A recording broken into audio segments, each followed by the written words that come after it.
এইগুলো তো ওরাও নেয়, যাদের নবীর উপরে ঈমান নাই, আখির নবী সাল্লাল্লাহু আলাইহি সাল্লামের উপরে যাদের কি নাই, ঈমান নাই, ইসলাম মানে না, শরীয়তের শিক্ষা মানে না, তারাও তো গ্রহণ করে। এই যে তারা মানবাধিকার মানবাধিকার বলে চিল্লায়, কোন মানবাধিকার? এই যে বাহ্যিক, যেগুলো কি বাহ্যিক, তাও আবার বাহ্যিকগুলো কোনভাবে বাস্তবায়ন করবে, কোনভাবে? যেভাবে বাস্তবায়ন করলে উপকার হবে সেভাবে? না না না না, ওইভাবে না। ওটা বাস্তবায়ন করবে হলো নিজের খেয়াল খুশি মতে, নিজের খাহেসাত, নফসের আর শয়তানের তরিকা মতে করবে বাস্তবায়ন। আল্লাহ রাব্বুল আলামিন বলেছেন তাদের কথা, কোরআনে আছে। মুসলমানরা কোরআন যদি ছেড়ে দেয় তো হেদায়েত পাবে কোত্থেকে? নবীর সিরত ছেড়ে দিলে হেদায়েত পাবে কোত্থেকে? কোরআন অবতীর্ণ করেছেন আল্লাহ তাআলা হুদাল লিল মুত্তাকিন। নবী করিম সাল্লাল্লাহু আলাইহি ওয়াসাল্লাম সিরত সম্পর্কে আল্লাহ তাআলা বলেছেন ইন তুতিউহু তাহতাদু, এই নবীর আনুগত্য করো হেদায়েত পাবে, এই কোরআন মেনে চলো হেদায়েত পাবে। তো কোরআন যদি ছেড়ে দিই, নবীজির সিরত যদি ছেড়ে দিই, কোরআন হাদিসের সঙ্গে সিরতের সঙ্গে খবর নাই, সম্পর্ক নাই, তাইলে তো পাবো না আমরা। আল্লাহ বলে রেখেছেন ইয়ালামুনা যাহিরাম মিনাল হায়াতিদ দুনিয়া ওয়া হুম আনিল আখিরাতি হুম গাফিলুন। ঈমান থেকে বঞ্চিত, ইসলামের নেয়ামত থেকে বঞ্চিত যারা, তারা বুঝে না যে তা না, বুঝে, তবে এই দুনিয়ার জীবনের স্থূল দিকটা তারা বুঝে। দুনিয়ার জীবনের স্থূল দিক, যেটা স্থূল দিকটা তারা বুঝে। ইয়ালামুনা যাহিরাম মিনাল হায়াতিদ দুনিয়া ওয়া হুম আনিল আখিরাতি হুম গাফিলুন, আখিরাত থেকে তারা একবারে বেখবর, উদাসীন। তা আমরা যদি নবীর শিক্ষা থেকে শুধু স্থূল দিক মনে করি, যেটাকে আমরা, নবীর শিক্ষার মধ্যে কোনো স্থূল বিষয় নেই, জাগতিক বিষয় হোক আর আখিরাতের বিষয় হোক, বাহ্যিক জগতের বিষয় হোক আর দিলের জগতের বিষয় হোক, নবীর সমস্ত শিক্ষা সূক্ষ্ম, এবং নবীর সব শিক্ষার মধ্যে কল্যাণ আর কল্যাণ।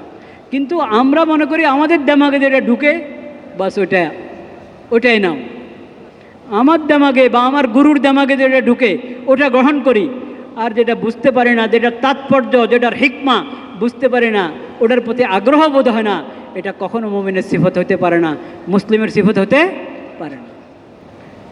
এটা তো তাদের কথা আল্লাহ বলেছেন ইয়ালামুনা যাহিরাম মিনাল হায়াতিদ দুনিয়া। এই স্থূল দিকগুলো নিয়ে তারা মানবাধিকার বলে চিল্লায়, এবং সেটা বাস্তবায়ন করে কিভাবে?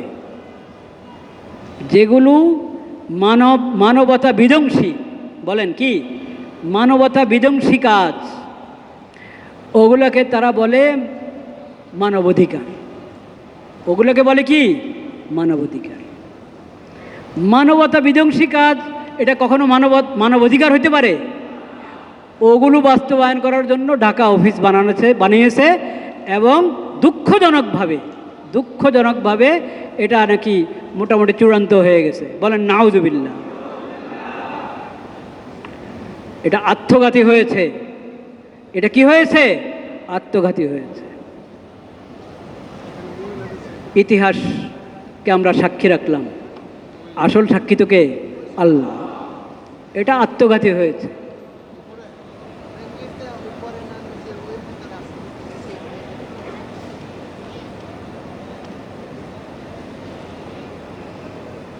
মানবতা এবং অধিকার, মানবের স্রষ্টা যিনি, মানবের খালেক এবং মালিক যিনি, তার কাছে জানতে হবে মানবতা কী জিনিস,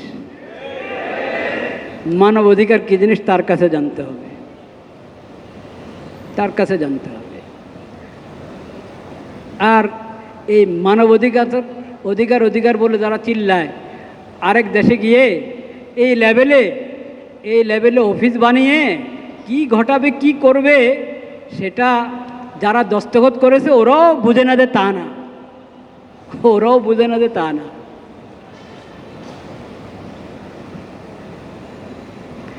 ওটার তালিকা সামনে আনেন। যত দেশে মানবাধিকারের দফতর আছে ওই দপ্তরগুলোর কার্যক্রম কি? ওই দপ্তরগুলোর কার্যক্রম কি? ওটার তালিকা সামনে আনেন। কজন মহিলা মিরাজ পেয়েছে? কয়জন মহিলা মিরাজ পেয়েছে এই দপ্তরগুলোর মাধ্যমে? কজন মহিলা দ্বীনি শিক্ষা পেয়েছে এই দপ্তরগুলোর মাধ্যমে? কজন শিশুর জান রক্ষা হয়েছে এই দপ্তরগুলোর মাধ্যমে? কজন নারীর কিস্তির নামে এক তো সুদ দিয়ে তাদের দ্বীন ঈমান বরবাদ করছ, আবার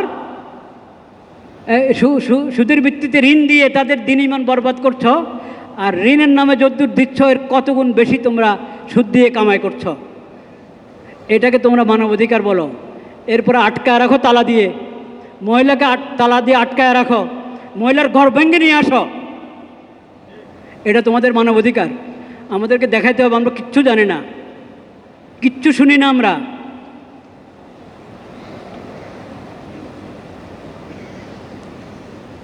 অশ্লীলতার বিস্তার, সুদের বিস্তার, এটাকে মানবাধিকার বলে না, এটা মানব বিধ্বংসী বিষয়।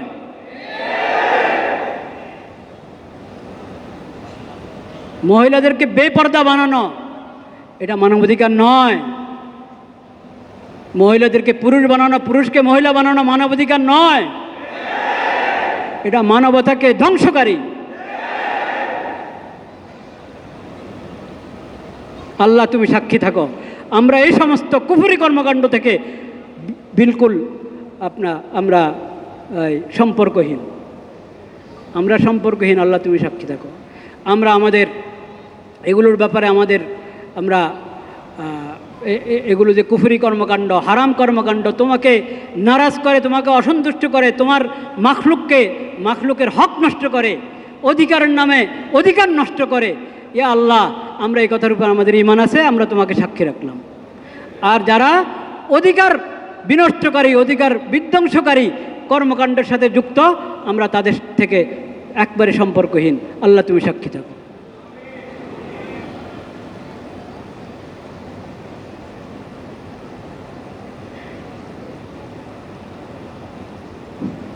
তো আপনি খোঁজ নেন, আপনারা ইতিহাস যারা পড়েন, সব দেশের মানবাধিকার দপ্তর যেখানে আগে থেকে আছে, ওখানে এই মানবাধিকার দপ্তরগুলো দিয়ে কোন অধিকার বাস্তবায়ন হয়েছে আর কোন শয়তানি বাস্তবায়ন হয়েছে ওটার তালিকা দেখেন।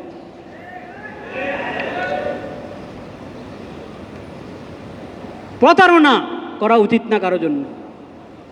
তুমি খারাপ কিছু করো, প্রতারণা করবা না, মানুষ জানুক যে তুমি খারাপ করছো।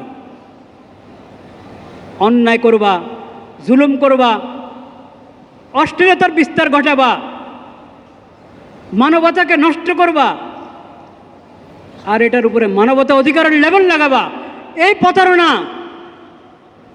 প্রতারণা হারাম এবং কুফরি। যে বেদিন বেঈমান, আল্লাহর উপরে ঈমান নাই, আখিরাতের উপরে ঈমান নাই, তারা এরকম প্রতারণা করতে পারে। কিন্তু যে মুসলিম এবং মুসলিম দেশের শাসক, তারা এই প্রতারণায় প্রতারিত হওয়া একবারে অন্যায়। ওয়া আখিরু দাওয়ানা আলহামদুলিল্লাহি রাব্বিল আলামিন।